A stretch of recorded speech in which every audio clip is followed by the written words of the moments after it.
every cigarette company. That was just essentially a self-imposed tax on certain big cigarette companies. Well, now, later on down the road, they've decided they don't really like the smaller companies not paying that tax. So they pushed for a tax increase on smaller cigarette companies that never agreed to this particular settlement. But they didn't call it a tax increase because there's this fund that exists that was already agreed to. On the topic of taxes, you would think with $8 billion of surplus money and 95 Republicans in the House, 19 Republicans in the Senate, that you'd see some pretty significant tax relief. Didn't really happen. We only got some moderate reduction in the state's franchise tax. This is the tax that a business pays on their gross margins. Whether they make a profit or not, they still pay a percentage of the franchise tax to the state of Texas.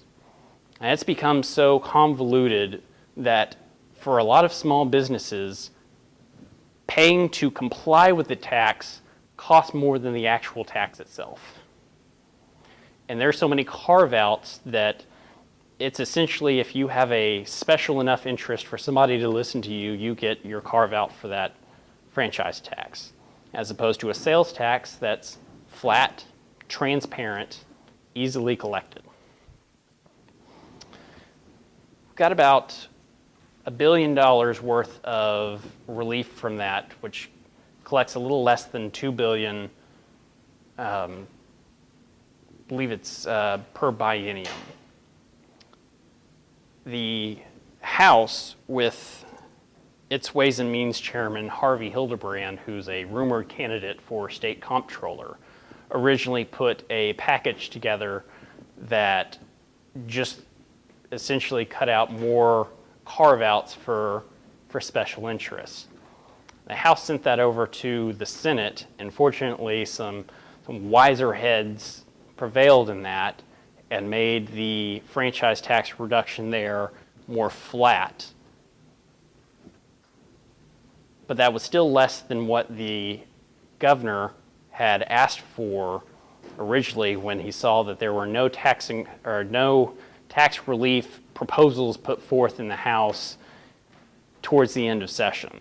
Now, he had asked for about $1.8 billion of tax relief. I think all told, the legislature only passed about $1.3 to $1.4 billion of tax relief, all through either the franchise tax or the system benefit fund, which it's debatable whether you could consider that tax relief. Essentially what the system benefit fund was is you pay a tax on your utility bills, on your phone bill, and it would go towards what's called the system benefit fund, and that would help pay for low-income customers to help pay their phone bills, electricity bills, sorry. And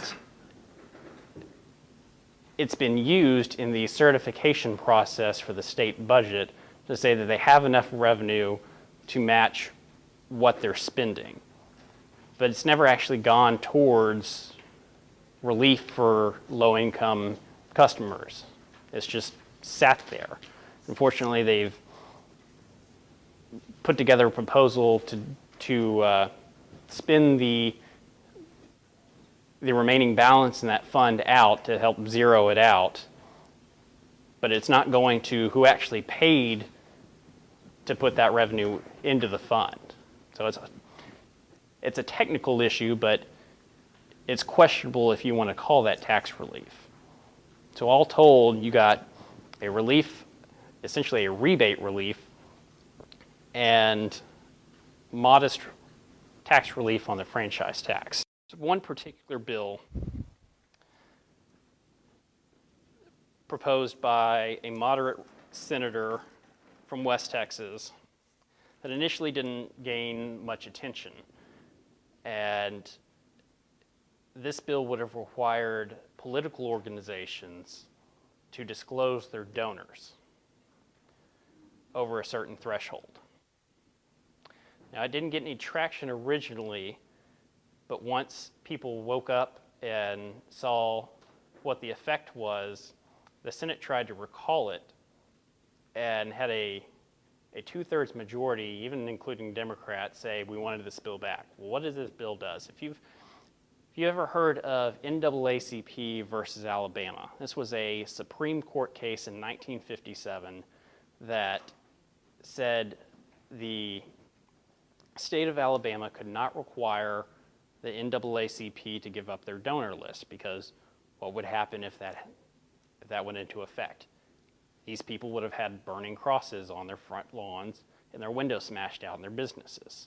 And so the Supreme Court ruled you can't force a private organization to reveal their donor list because of political intimidation.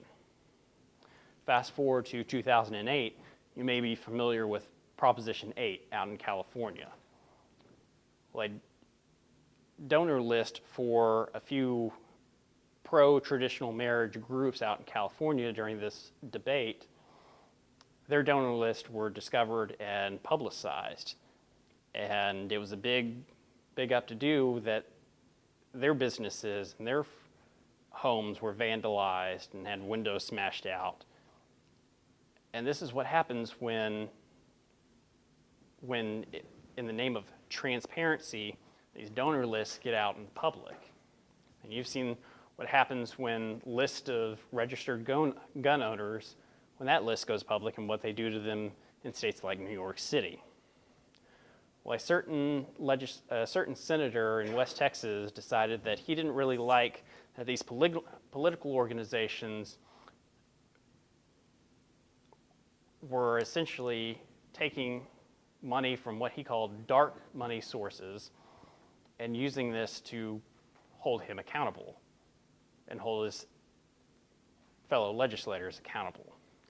So he put this bill together, got it through the Senate initially, had it sent over to the House before the Senate had realized the implications of this bill, and actually passed a resolution with a big enough majority to recall this back. The moderate member of the House who had agreed to sponsor this bill said, no, we're going to pass it anyway. We're not going to give it back. And took the bill and had it scheduled for a committee hearing pretty much 48 hours after receiving the bill, and passed it out shortly after the meeting for a vote on the House. Mind you, this is the State Affairs Committee. This is the same committee that sat on a transparency bill that would have forced legislators to put government contracts on their financial disclosure list. Sat on that for months, but suddenly had the forethought to put this particular donor transparency bill up for a committee hearing and to the rest of the House, just like that. They fought off a couple of amendments that would have required a conference committee, which effectively would have killed the bill because the Senate had asked for it back and would have either just sat on it or voted it down either way and would have killed the bill. Eventually, it made it to the governor's desk. Fortunately, the governor vetoed this. So if you give money to a political organization, if you had given money to one of these pro-life groups fighting at the Capitol a few weeks ago for this special session, you could have had your information, or at least your name, published on the Texas Ethics Commission. Fortunately, that didn't go through, thanks to Governor Perry.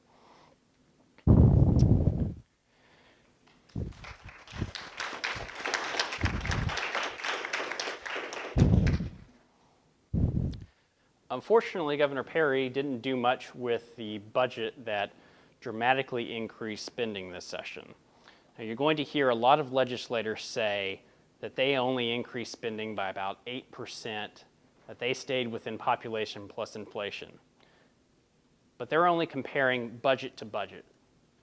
What they don't like to mention is that they have supplemental spending and they have money taken from the ESF that funds other programs, and they don't factor that in. And with supplemental spending, they'll often come back and backfill a previous biennium, so it doesn't count as this session's spending. If you actually take a good hard look at money appropriated from session to session, not when it's scheduled to be spent, but when it's appropriated, from last session to this session, the legislature increased spending from general revenue spending $84 billion to $106 billion. $22 billion in additional spending from last session to this session. It's a 26% increase, all told with the budget, with the supplemental spending, and with money that would be spent from the ESF if voters approve the water proposal in November. Unfortunately, Perry didn't do anything with it,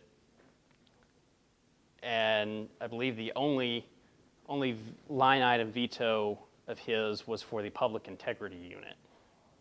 And the Public Integrity Unit is the unit that investigates fraud and political corruption, and you would think a unit like this would be housed in the Attorney General's office, but it's not. It's in the Travis County's district.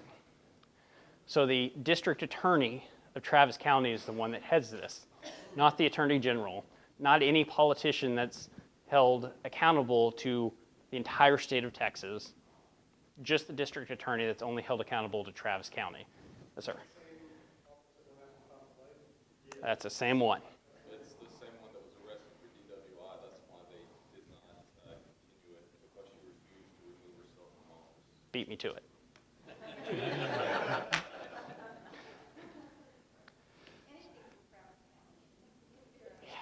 Exactly. So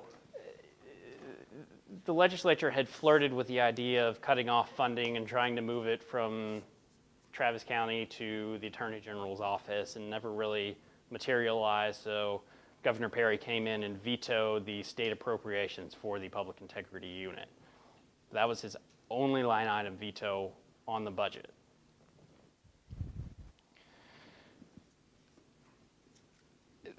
The dramatic increase in spending from last session to this session got so much attention that the Wall Street Journal decided to write an editorial on it. And they asked whether Texas was moving more towards Sacramento because they had extra money to spend. That's how bad of an increase it was that even the national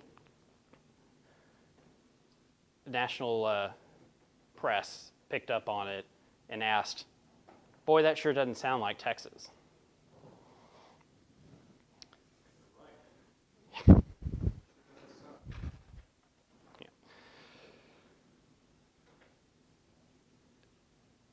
Now that was all took place during the regular session. As you know, as previously mentioned, they're still in special session, and they're taking up transportation funding now. Now before it became collateral damage in the filibuster from last session, there was a proposal that would take half of the oil and gas severance taxes that fill up the economic stabilization fund and put that into the state highway fund. They had put a floor in the Constitution that would have kept money being diverted from this oil and gas severance taxes if the economic stabilization fund got too low.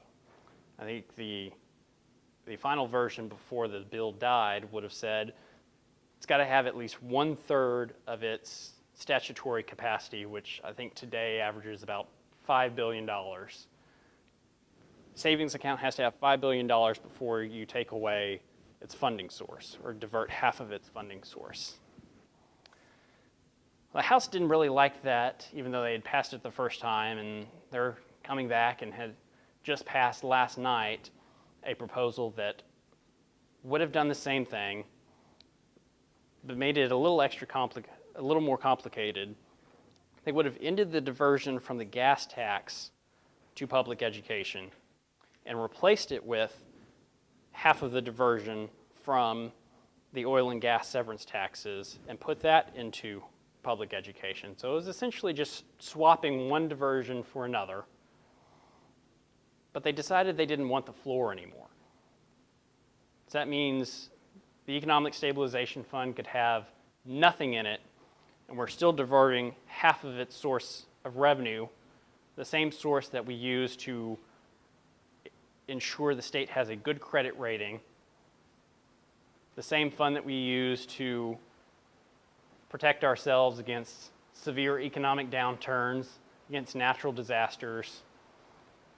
Imagine if a hurricane came and struck Port of Galveston or Port of Houston, what that would do to the state's economy.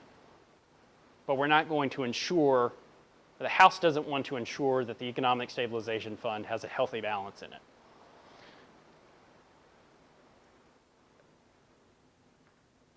I believe about 50 Republicans had voted to put that floor back in through an amendment. So about 20 Republicans had joined with Democrats to say, nah, let's make sure we can spend money easy and not when it's necessary. Now, the entire bill in its current form now passed with 92 votes. This is important because it takes 100 votes in the House in order to amend the state's constitution. So they're going to need 8 more votes in order to get this thing passed. Now there's about 20 legislators absent from yesterday's floor proceeding, so expect the House leadership to whip hard and try to get 8 more votes to pass this thing and send it over to the Senate. So this is where it's important to tell your state senators how you feel about this. You even got one here today.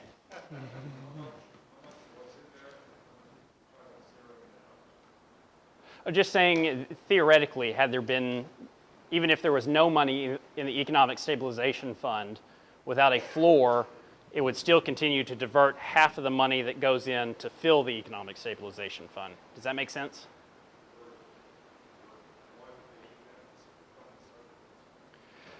Well, the way it's set up now is the 25% of the gas tax is diverted to public education before it ever makes it through the state coffers and into the state highway fund. And so because they don't want to lose that source of revenue for public education, they were proposing swapping that with oil and gas taxes opposed to the gas taxes that you pay at the pump. So they're essentially just trying to make sure public education still has the same amount of money once they pass this. What's the purpose? Is it a shell game so they... It's so they get to keep the same amount of money and keep spending instead of ever taking a look at how much they're spending and what they're spending it on and proposing ways to make government more efficient. That's why even though the state has funded enrollment growth 5 times more than what it should have been over the past 10 years. So expenditures on public education have grown about 95%, I believe, from 1998 to 2008, or 2009.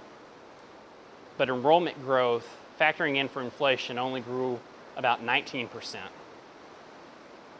5 times more than what they should have been getting on a consistent basis. But once the state had a revenue shortfall, not this session, but last session, and decided we're only going to increase it a little bit, so you don't get this extra money that you normally would have gotten based on a formula. All the public education bureaucrats and what I call educrats kept calling it a cut. And we're cutting all this money. $4 billion we're cutting from public ed. Well, No, they actually increased public education spending by about $100 million. They just slowed how much they were increasing money. Only in government is an increase still an increase of size. Wonder why the federal government is $16 trillion in the hole. Baseline budgeting. So, yeah.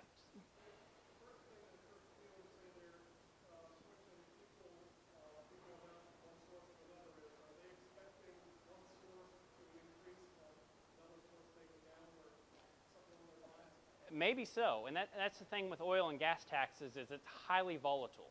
You know, right now we're in an economic boom with our oil and gas industry, but there have been times in the state where that funding hasn't been there, and it fluctuates heavily. And right now we're in a good time. In 5 or 10 years, we might not be in a good time.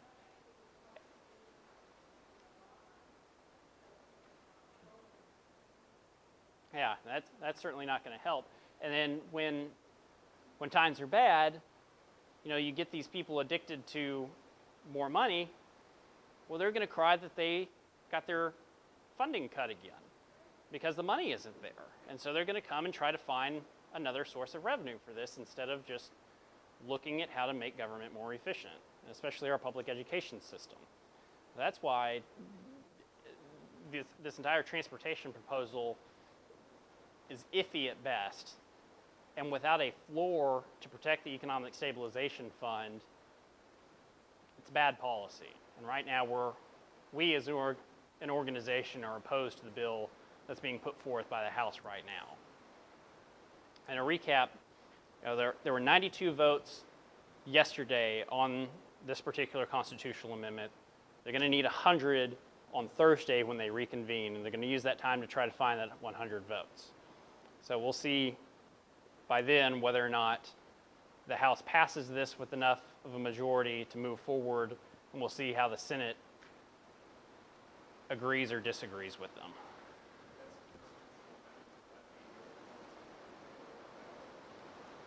Yes, yeah, it would require approval by voters in November if this does pass both chambers.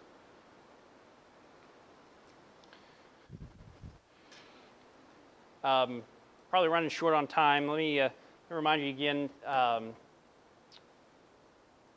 hopefully soon, once we finally get some closure on this transportation funding issues, that we'll have our 2013 Fiscal Responsibility Index ready to go and published.